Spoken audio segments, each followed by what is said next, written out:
Gil Antón. Manuel, buenas tardes. Muy buenas tardes, Julio, ¿qué tal? Gracias, Manuel. Manuel, pues ahora sí que empezando, ¿qué dicen? Llegando y haciendo lumbre. El tema es el regreso a las clases presenciales. ¿Cómo la ves? Hay una gran polémica. Quienes creen que es necesario que regresen ya debido a los problemas, pues hasta de salud mental que tienen los niños por tanto encierro. Y por otro lado, hay quienes temen que haya una explosión de contagios. En fin, ¿cómo ves el tema, Manuel, por favor? Bien, yo creo, Julio, que es un tema en el cual es muy importante que en vez de tomar una posición sí o no, digamos, dicotómica, o digamos, dual, ¿no? Pensemos en que, como nos enseñaría el escritor inglés Chesterton, nunca ha sido mejor lo mejor que lo posible. ¿A qué me refiero? Si nosotros nos preguntamos, ¿son mejores las clases presenciales que estas escolarizaciones remotas de emergencia que hemos tenido? Yo creo que nadie diría que no son mejores las posibilidades de ir a aprender a la escuela, porque, bueno, la presencialidad tiene muchas ventajas, ¿no? Y, bueno, ventajas de socialización con otros, ventajas de un aprendizaje más cara a cara, etcétera, ¿no? En fin. Pero eso es mejor, es deseable, pero si lo mejor nunca ha sido mejor que lo posible, entonces estamos bajando al terreno de lo factible, ¿no? Y es en el terreno de lo factible donde yo creo que tenemos que, a mi juicio, advertir que los proyectos o los procesos de retorno a las clases presenciales tienen que ser locales. O sea, se puede decir a partir del día 30 de agosto se retornará a las clases presenciales. Pero yo diría, iniciará el proceso muy diverso en el país de regreso a las clases presenciales, porque va a depender de varias cosas, Julio, si me permites. Claro, claro, adelante. Una es cuál es el nivel en el que esté la pandemia. Es algo indispensable. Es decir, tenemos un contexto de salud, de la curva epidémica, que además podemos tener indicadores epidémicos para todo el país, pero sabemos que ese indicador es un promedio de las pandemias regionales. Claro. De tal manera que nosotros podemos tener zonas del país e incluso podemos tener un estado en rojo con zonas verdes, para llamarlo así, según el semáforo, ¿no? En términos de que tú puedes tener al estado de, vamos a decir, a Sinaloa en rojo, pero Mazatlán ultra rojo, ¿no? Y puedes tener zonas en la sierra o en otras partes en las cuales los contagios sean muy bajos y se pueda incluso hacer algo presencial mucho más fácil. Entonces, eso es muy importante. No podemos decir, con independencia de cómo esté la situación de la pandemia, hay que volver. No, calma, ¿no? Ese es un factor. Otro muy importante es no el contexto ya de salud, sino el contexto de la infraestructura escolar. No es posible regresar a una actividad presencial si no tenemos, yo no diría las condiciones mínimas, sino las condiciones suficientes para minimizar el riesgo. Nunca se va a poder asegurar que no va para riesgo, porque incluso sin pandemia siempre hay riesgo cuando uno vive, ¿no? Pero en una situación de pandemia, considero que si la escuela no tiene agua, no tiene baños, si la escuela no tiene espacios donde pueda haber sana distancia, pues no se puede volver hasta que eso se resuelva. De tal manera que también ahí, Julio, tiene que ser local el modo de volver, incluso el momento de poderlo iniciar. Imagina tú que se recomienda que las actividades sean actividades en el exterior, no en los salones. Bueno, pero pensemos que tenemos un país tan diverso en clima que si haces actividades en el exterior, en Mexicali, pones a los chiquitos a 50 grados centígrados. Claro. ¿No? Pero si los dejas en el salón y tienes aire acondicionado en la escuela, no sabemos si ese aire acondicionado es, digamos, vuelve a usar el mismo aire, lo cual es muy, muy peligroso para la pandemia, o si ocurre de otra manera. Yo no soy experto en eso, ¿no? Pero como hay condiciones para lo exterior en Mexicali muy distintas a las que hay aquí en la Ciudad de México, o las que hay en Toluca, o las que hay en Chiapas o en Oaxaca, ¿no? Entonces, la infraestructura, el contexto orográfico, geográfico y climatológico para poder hacer estas cuestiones tiene que ser muy tomado en cuenta. Y luego también tenemos que estimar una cosa que es muy importante, Julio. Las escuelas no cerraron sus instalaciones en marzo del año pasado porque en las escuelas hubiese muchos contagios. Ni siquiera sabíamos cómo estaba la cosa todavía. Las escuelas cerraron para bajar la movilidad en las zonas públicas del país.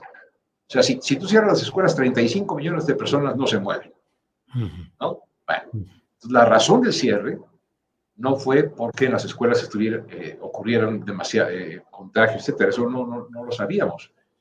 Lo que se hizo fue cerrar la movilidad. Entonces, otro factor que hay que tomar localmente es cuántas personas, cuántos niños y niñas y sus acompañantes se van a desplazar de casa a la escuela y por qué medios. Porque los niños no aparecen como hongos en la escuela. Los niños tienen que llegar. Y es muy distinto que un niño o una niña llegue por su propio pie y solita a la escuela en una pequeña comunidad rural, a que tenga que desplazarse media hora en un micro. Es decir, eso modifica totalmente las condiciones de seguridad. ¿Por qué?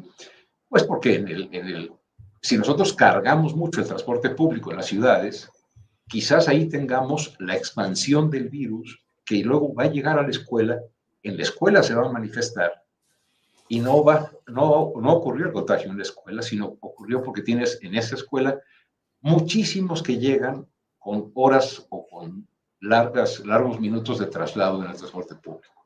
Claro. Entonces, no hay manera, Julio. Yo sería de la opinión de decir, a ver, a partir del 30 de agosto, iniciamos proyectos específicos muy cuidadosos de inicio de regreso a la presencialidad en las escuelas con dos condiciones. Si la SEP está pidiendo que los padres y madres de familia firmen una responsiva, sí, bueno, lo que necesitamos también es pedirle a la autoridad educativa, a la autoridad de salud y a la comunidad de docentes y de padres y madres de familia que supervisen y se otorgue a cada escuela un certificado de escuela segura en términos de una escuela que tiene las condiciones para la presencialidad claras. De esta manera, difícil, claro, difícil, muy difícil. claro, pero no podemos decir la responsabilidad es de los padres si los mandan, ¿no?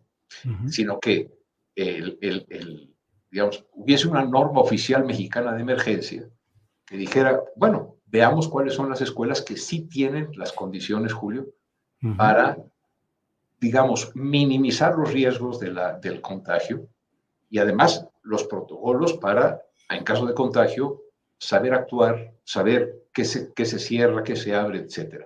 Es una decisión. O sea, Manuel, lo que propones es que así como los padres se van a comprometer a aceptar los riesgos de enviar a sus hijos a la escuela, también el sistema educativo se comprometa ante los padres a garantizar que hay una escuela segura ante las circunstancias de pandemias y contagios. Me parece indispensable que la autoridad educativa y que la autoridad, digamos, federal, estatal, municipal, etcétera, aseguren a los padres de familia que las condiciones de la escuela nunca van a poder, dado que hay movilidad y traslados, etcétera, nunca van a poder decir aquí no va a haber ningún contagio, pero sí que la escuela cuente con 15 o 12 indicadores clarísimos, ¿no? A ver, agua corriente, baños, espacio suficiente, distancia en los salones, etc. Esas son cosas que una vez que se cumplan, entonces me imagino, yo ya no soy padre de familia de niños pequeños, pero sí de mi nieta. Entonces yo diría, ok, yo estoy convencido de que es bueno que ya mi nieta vaya para allá, ¿no? Si me tocara esa decisión. Pero, oiga, en la guardería, en la escuela en la que va, hay una certificación de que se cumple con las condiciones para minimizar los riesgos. Si no la hay, no hay que mandar a los niños a la escuela. Si no hay agua potable, no hay que mandar a los niños a la escuela. A las niñas y a los niños. Es elemental que el Estado garantice. Antes de la pandemia teníamos 62,000 escuelas sin agua. Entonces, y luego en la pandemia hubo un año y pico en que las escuelas estuvieron cerradas. Muchas de ellas se vandalizaron. Sí. Quitaron los cables, no hay luz, etcétera, ¿no? Entonces, yo creo que es muy, muy importante esa cuestión, que haya corresponsabilidad de padres y escuela. Y por escuela entiendo autoridades, papás organizados y docentes organizados. Claro. Y sobre todo que se haga localmente, progresivamente y con muchísima atención a cómo evoluciona el retorno. Claro. Ahora, Manuel, se va a pasar de esta instrucción por la vía virtual con todos sus asegúnes o sus claroscuros. No sé si habrá sido exitoso y adecuado este experimento, pero bueno, es lo que había. No hay nada mejor que lo que es mejor Posible. en lo posible. Entonces, bueno, entonces así se hizo. El cambio ahora a este regreso a la escolaridad presencial puede implicar un choque de sistemas, de contenidos, de actitudes, por un lado, y por otro te pregunto también, ¿qué va a pasar con los que se queden en su casa? ¿Cómo van a convivir o a conciliarse los dos sistemas ya, el presencial y el virtual? Sí, yo creo que por eso la logística, así se le llama, ¿no? La organización de cómo hacerle, no solo implica cómo se llega, qué condiciones hay en la escuela, sino que si va a ser la presencialidad, va a ser, digamos, fíjate, va a ser escalonada. Eso significa que en un mismo grupo de 40 niños, si hay condiciones, puede regresar a lo mejor 10. Bueno, y los otros 30, ¿qué onda? ¿No? La profesora o el profesor que atiende esos 10, pero que también es responsable de los 30, estoy hablando de una primaria, va a tener que dar luego la clase en la tarde para los 30 a través de si hay tecnología para hacer como estamos haciendo esta conversación ahora, o bien van a tomar las clases en el Aprende en Casa de la televisión, o se va a filmar la clase que está dando la maestra para que los otros la puedan ver a través de alguna plataforma. Es decir, mira, presencial debe ser paulatino, escalonado, y va a ser intermitente, Julio. Porque en el momento en que haya un caso, ya sea en ese salón o si la escuela es pequeña, en esa escuela, se va a tener que cerrar por 14 días. Entonces, está de verdad, la autoridad educativa está ante una de las organizaciones de retomar al sistema educativo presencial en condiciones de extraordinaria incertidumbre. Por eso, pienso que es mejor que las decisiones se tomen a nivel local, y por nivel local no digo cada escuela, es decir, cada escuela tiene que tener ciertas condiciones, ¿no? Pero hay espacios del país, muchos espacios del país en que el retorno es mucho más factible porque implica poca movilidad, porque hay pocos estudiantes y están amplios los salones, etc. Pero me decía, por ejemplo, ayer una maestra de San Luis Potosí me decía, oiga, profesor, soy directora, tengo 600 alumnos en la primaria. Órale. Sí, las hay, ¿no? Entonces, ok, 300, a 300 no les puedo asegurar 1,5 metros de distancia en los salones. Entonces no puede ser mitad y mitad, tiene que ser a lo mejor el 15%, ¿sí me explico? A lo mejor una vez a la semana se puede ir. Pero ¿qué va a pasar en una casa en la cual tengas niños de distintos grados? como es tan, como hay tantas variables en juego, mi sugerencia sería que en vez de que la Secretaría de Educación Pública le pida apoyo a los padres de familia y al magisterio para que regresen como se ha pensado centralmente, mejor que la Secretaría de Educación Pública apoye a los distintos proyectos locales que se puedan establecer entre los actores educativos, ¿no? También pidiendo la opinión a los niños y a las niñas. No hay duda que hay ganas, hay padres de familia y madres que dicen ya, los escucha uno y tienen muy buenas razones. También hay muy buenas razones para otros padres de familia y madres de familia que dicen, es que estoy aterrado de que se vaya a enfermar. Porque además, la variable que estamos teniendo ahora es una variable más contagiosa y no es cero el número de niños que se pueden infectar y que pueden tener una enfermedad grave o morir. Y decimos, no, pero es que estadísticamente son poquitos. Sí, pero cuando a uno se le muere una nieta o un hijo, no importa la estadística. O sea, ¿sí me explico? Entonces, sí, claro, hay miedo, se necesita muchísimo más diálogo que estar aferrados al sí o al no. Yo estoy muy preocupado porque en una situación tan compleja como la que estamos viviendo, siento que el diálogo nacional, vamos a llamarle así, está en sí o no. Yo diría sí, pero no así en términos de órale todos, y no cuando no haya condiciones para volver. Y entonces se abre un espacio amplio de posibilidades de retorno paulatino. Ese retorno paulatino nos va a ir haciendo que aprendamos, ¿no? Vamos a tener cierto riesgo, por supuesto, porque hay movilidad. Y si hay movilidad, tú puedes tener a la escuela, imaginemos, experimento ideal, una escuela perfectamente burbuja en la que no entra el bicho, ¿no? Ajá. Pero entramos los papás, bueno, llegan los niños que pueden traer el bicho y ser asintomáticos, que pueden contagiar a un profesor o una profesora, o aunque esté vacunado, es decir,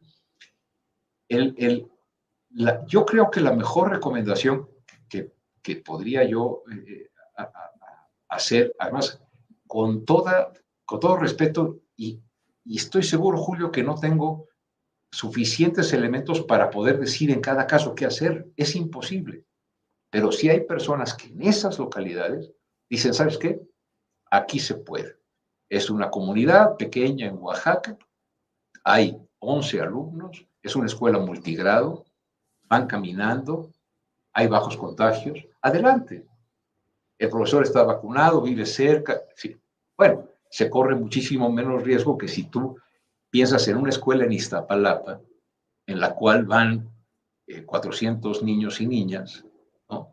Y que además varios tienen que tomar el micro, el metro, etc. Imaginen la Universidad Nacional, por poner este caso. Hay una proporción muy grande de muchachas y muchachos que aún no están vacunados, que se trasladan desde Chalco hasta Seúl. Sí. Entonces, ¿cómo le hacemos para decir sí o no en absoluto?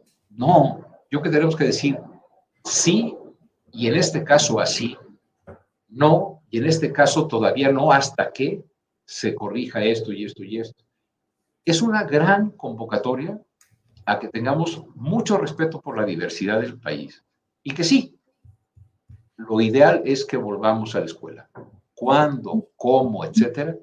Es una cuestión que tiene que decidirse a un nivel que no puede ser desde las oficinas de la SEP para todo el país del mismo modo. Bien, pues Manuel, muchas gracias por esta oportunidad de tener esta visión equilibrada, considerando todos los puntos de vista, sin alarmismo, sin excesos, sin irse a un lado o a otro, sino tratando de revisar la realidad tal como está, en sus circunstancias, y con todos estos señalamientos y puntos que nos has dicho, ojalá y sirvan mucho para que quienes nos escuchan tengan pues otro punto de vista de un especialista como tú, y eso, y además digo, además de especialista, pues como abuelo, otros como padres, que bueno, pues ahí está también el otro resorte que nos mueve a analizar las cosas desde otra óptica. Entonces, pues Manuel, muchas gracias y esperaremos a ver qué es lo que sucede en este retorno a clases, si se da, en qué términos, de qué manera. Y bueno, pues a reserva de lo que quieras agregar, Sí, nuestro agradecimiento. no, muchas gracias a ti. Y un factor más, Sí. es muy distinto si el regreso a la presencialidad en preescolar que en primaria, que en secundaria, en prepa o en la universidad. También esa es otra zona de diversidad. ¿Cómo vas a tener a los chiquitos más pequeños, por ejemplo, en una estancia infantil o en un preescolar, todo el tiempo con el cubrebocas? Va a ser diferente. No, no digo que no se pueda, ¿eh? Lo que digo es una condición diferente a la de la primaria. Pero ojo, en secundaria hay grupos y los profesores son los que van cambiando. En cambio, en la primaria hay uno o varios, bueno, a lo mejor está el profesor de inglés, el profesor de música, ¿no? Pero entonces tenemos que tener en cuenta una gran cantidad de variables y ser muy responsables y sobre todo no pensar que todo aquel que dice sí quisiera es un potencial asesino y aquel que dice no, no quiero de ninguna manera, el que tiene temor, es un tipo que no le interesa la educación de sus hijos. Vamos calmándonos, porque el problema que tenemos enfrente es enorme. Estamos perdiendo, fíjate, perdón por tardarme tantito, No, adelante, por favor. necesitamos recuperar la confianza en la relación con el otro, porque en esta pandemia, cuando en otras circunstancias, en caso de un temblor, etcétera, nos acercamos a las víctimas.